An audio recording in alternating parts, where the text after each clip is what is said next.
welcome to the Tuckerton Seaport. My name's Joe. I'm the Education and Programs Manager. Today, we're standing outside the building we call the Hunting Shanty.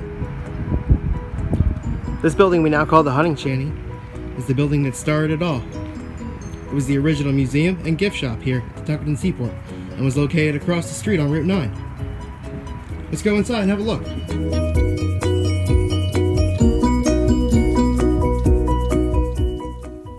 Today we're going to be discussing 3 different styles of decoy carving. Each one is named after the region it comes from. To our left are the Barnegat Bay decoys, in the middle are the Delaware River decoys, and to the right are Chesapeake Bay decoys. Barnegat Bay decoys are known for their simplistic design that allowed the carver to carve more of them in a shorter amount of time, because more decoys means more ducks. The rounded bottoms allowed for the decoys to float on Barnegat Bay without being knocked over, as well as having lead weights cast into the bottom of each decoy.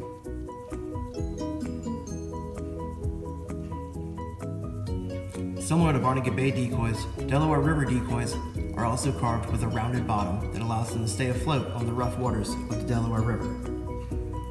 Unlike Barnegat Bay decoys, Delaware River decoys are more known to have a more detailed, realistic feather pattern that attracts birds to closer range hunters.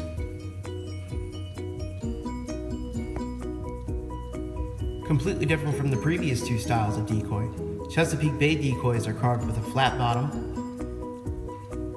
and most decoys are carved with a long neck, because the most common decoy in the Chesapeake Bay region is the canvasback, as you can see here by the multiple canvasbacks.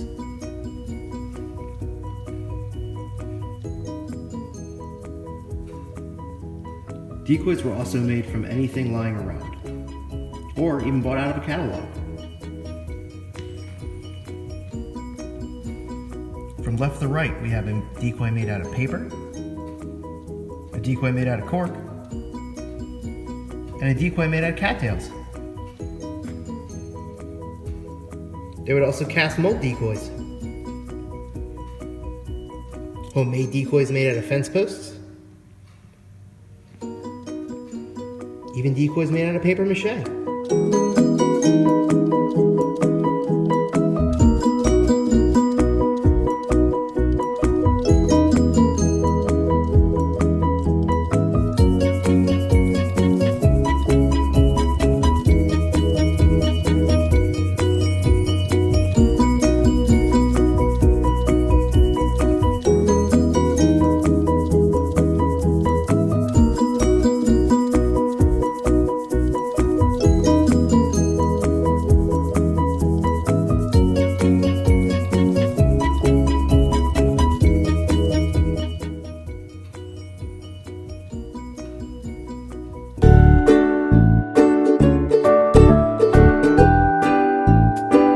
So once your red knot is dry, we can assemble the base so that it stands up.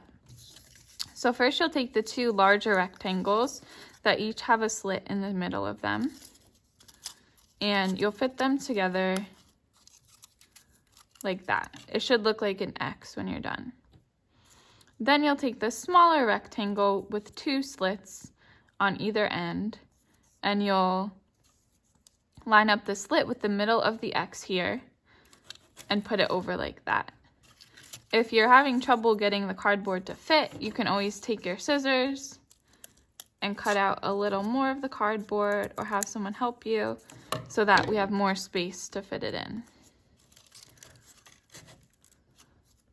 Then once your base looks like this, you can take your finished red knot, which would have a slit in it, and you can insert it and line it up with the slit on your stand like that, so it will stand like a real flattie.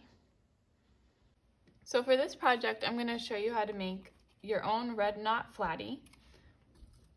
And for this, you'll need some cardboard, a marker or a pencil, some scissors, paint, and a paintbrush.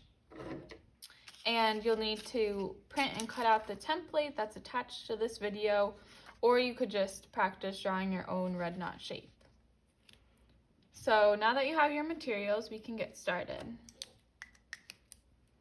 First, I'm going to trace my template onto the cardboard and cut it out. Now I have the body of my red knot cut out, and I'll also need to cut out the supports that will make it stand. So these are on the template as well, but I already cut mine. The base of it has a slit in each, and the post to hold it up will have a slit on the top and on the bottom. You will also need to cut one slit in your red knot bird, either now or later, so that it can be attached to the stand.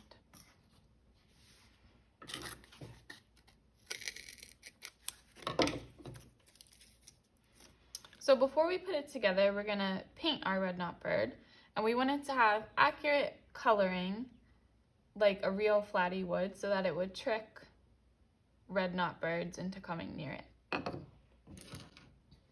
So I have black, white, and brown paint.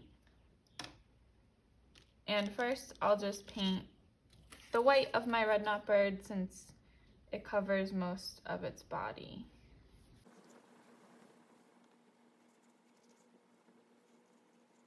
Now I left the belly of the bird blank because that will be red, and also the wing of the bird because that will be dark brown or black.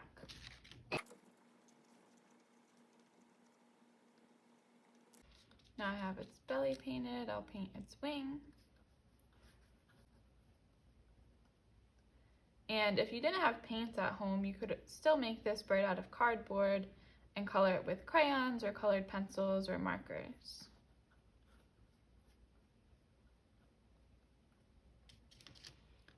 Now I'll paint the beak black.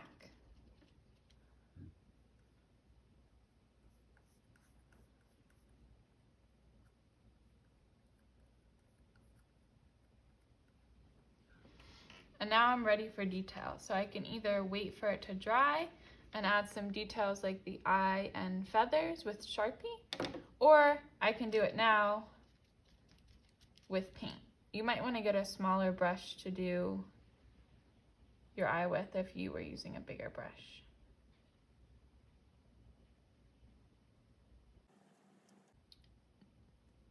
And now I'll just add some brush strokes to look like feathers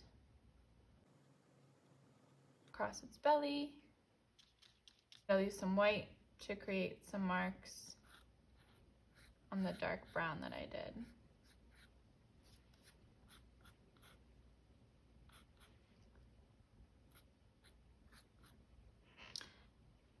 Creating Flatties was a form of folk art, so they weren't made by professional artists, they were just made by baymen or other people, and so they weren't perfect, they were just meant to look like red knots and to get the job done of attracting them. So if your bird isn't painted perfectly, don't worry about it. So once your bird's dry, we're ready to assemble the base. You could of course paint your base too, or decorate it if you wanted to. But you're gonna take the two bigger rectangles, so not this one with two slits in it, and you're just gonna line up the two slits and put them together.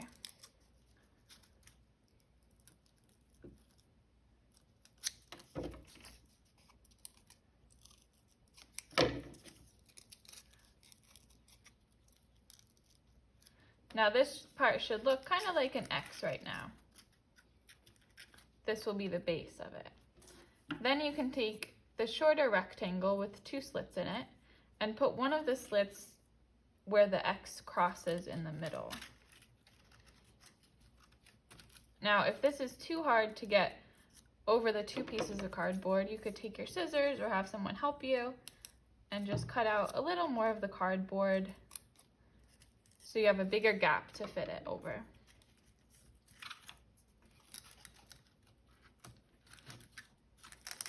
Then you can put that there, and now you can take your finished red knot and line up the slit that you cut on its body with the slit on the rectangle and insert it that way. Now you're done, and your red knot should stand up just like a real Flattie. That's all. Don't forget to take a picture of your finished flattie and send it into the seaport.